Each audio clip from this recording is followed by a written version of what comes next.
تو خان صاحب باوجود اس کے کہ ہم مانتے ہیں مہنگائی پہ کنٹرول نہیں ہو سکا اس طرح، گورننس کا وہ لیول ابھی نہیں آیا جو پی ٹی آئی کا منشور ہے، جو عمران خان کا منشور ہے، جس کے لیے ہم سب جدوجہد کر رہے ہیں. لیکن اس کے باوجود آج بھی عمران خان جا کر ڈی چوک میں کھڑا ہو جائے تو میرے خیال میں جتنے لوگ اس کو دیکھنے کے لیے اور اس کو سننے کے لیے آئیں گے تو اتنے تو یہ 11 اور بھی جمع ہو جائیں پھر بھی نہیں آ سکتے. عمران خان صاحب اگلی بار الیکشن میں کامیاب ہو سکیں گے کیا؟ انشاءاللہ کامیاب ہوں گے، اور یہ پبلک سمجھتی ہے کہ ان پالیسیز کو کنٹینیو کرنا ضروری ہے جو عمران خان نے ملک کو، جو کشمیر پہ ایک سٹینڈ لیا ہے، جو اسلامو فوبیا پہ ایک سٹینڈ لیا ہے، جو انٹرنیشنل فورم پر، یعنی پہلے ہمارے لیڈرز کا، وزیر اعظم کا نام آتا تھا کرپٹ لوگوں میں، جی اب آتا ہے مسلم دنیا کے لیڈروں میں. بااثر ترین لوگوں میں. جی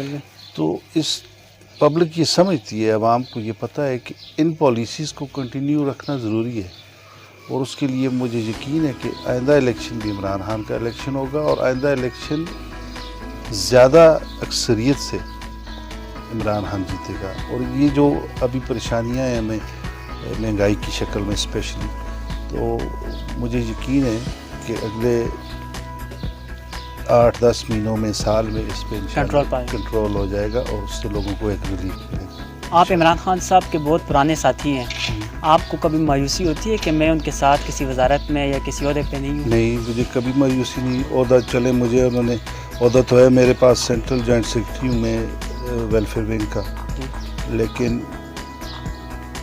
ایز اے وزیر یا سینیٹر یا سب تو عہدیدار نہیں بنتے نا.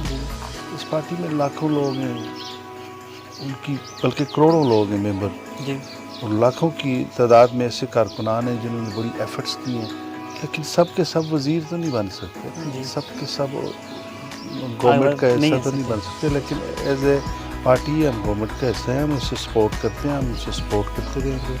میری پچھلے دنوں ملاقات ہوئی تھی خان صاحب سے، میں نے کہا کہ مجھے بھی سینٹ میں اگر آپ موقع دیں خدمت کرنے کا، تو it's not possible at this time. لیکن وہ اکنالج کرتے ہیں ہماری خدمات کو، یہ ہمارے لیے کافی ہے. اور ہم نے کسی کے لیے کیا نہیں ہے، کسی عہدے کے لیے کیا نہیں، ہم نے تو اپنے جان مال وقت لگا کر ایک کاز کے لیے کیا ہے کہ عمران خان وزیر اعظم بن جائے اور ان لوگوں کو پہ ہاتھ ڈالے، اس کرپشن کا کی اینڈ ہو، ختم ہو. تو وزارت کے لیے نہیں تھا، یہ کسی عہدے کے لیے نہیں تھا، یہ کاز کے لیے تھا. تو کاز میرے خیال میں ہمارا اللہ پاک کرے گا اس کی ابتدا ہوگی، وہ پورا بھی ہوگا. تو بس یہی آپ نے اس مانسیرا کو بہت کچھ دیا، مانسیرا کے لوگوں کو بہت پیار دیا، بہت کچھ دیا. میں ابھی بیان نہیں کر سکتا کہ آپ نے ان لوگوں کے لیے کیا کچھ نہیں کیا. اور آپ کو نہیں لگتا کہ اس عوام نے آپ کے ساتھ دھوکہ کیا ہے، آپ کو آگے آنے کا موقع نہیں دیا؟ ایسا نہیں ہوتا. دیکھیں ہمارے ملک میں الیکشن سسٹم ایسا ہے کہ اس میں ایک فیکٹر نہیں ہوتا. دوسرا یہ الیکشن تو میں نے کیا نہیں، ہم سمجھتے تھے کہ ہم سے بہتر امیدوار ہے، ہمارے حلقے سے زائد چل جائے، وہ ہم سے بہتر امیدوار ہے، کیونکہ پیسے کے بغیر بھی الیکشن نہیں ہوتا، ایک بڑا پیسہ چاہیے، اور عوامی ایک مزاج کا بندہ بھی چاہیے ہوتا ہے، اور بہت سی چیزیں. اور ٹھیک ہے، 2 دفعہ میں نے الیکشن کیا، لوگوں نے ہمیں ووٹ بھی دیے، ہر دفعہ جیتتا ہر تو قدر کا ہوتا ہے اور اللہ کے ہاتھ میں ہوتا ہے، لیکن لوگوں نے پیار بھی دیا ہے، عزت کی ہے، اس سے نفع. مستقبل میں الیکشن میں حصہ لینے کا ارادہ رکھتے ہیں آپ؟ نہیں، اصل بیسیکلی میری پالیٹکس پارٹی کی پالیٹکس ہے نا. تو اگر پارٹی نے یہ سمجھا کہ مجھے بلدیات میں آنا چاہیے، مجھے صوبائی اسمبلی پہ کسی بھی تو ضرور حصہ لیں گے، لیکن پارٹی کی پالیسی کے لیے. بہت شکریہ، آپ نے مجھے وقت دیا.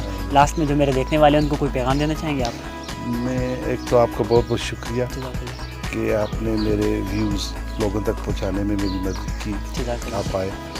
اور لوگوں کو یہی کہوں گا کہ غلط کام کرنا بڑا آسان ہے، ہمارے سارے لیڈرز کرتے رہے، لیکن جب کام صحیح کرنا ہوتا ہے اور اس کو آرڈر میں لانا ہوتا ہے تو اس کے لیے بڑی ایفرٹ کرنی پڑتی ہے، بڑی محنت کرنی پڑتی ہے، بڑی مشکلیں جھیلنی پڑتی ہیں.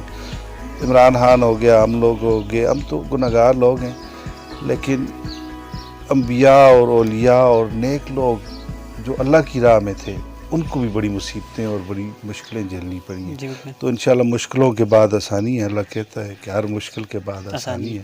تو یہ مشکل دور بھی گزر جائے گا, آسانی آئے گی, اور انشاءاللہ یہ ہمارا پاکستان ایک خوشحال پاکستان ہوگا, اور یہ مسلم امہ کو انشاءاللہ لیڈ کرے گا. یہ بنا ہی اس لیے کہ یہ مسلم امہ کو لیڈ کرے گا انشاءاللہ. بہت شکریہ آپ کا خان صاحب. انشاءاللہ اگلی بار بھی کسی نئے مہمان کے ساتھ, کسی نئے موضوع کے ساتھ آپ لوگوں کی خدمت میں حاضر ہوں گا. تب تک کے لیے مجھے اجازت دیجیے.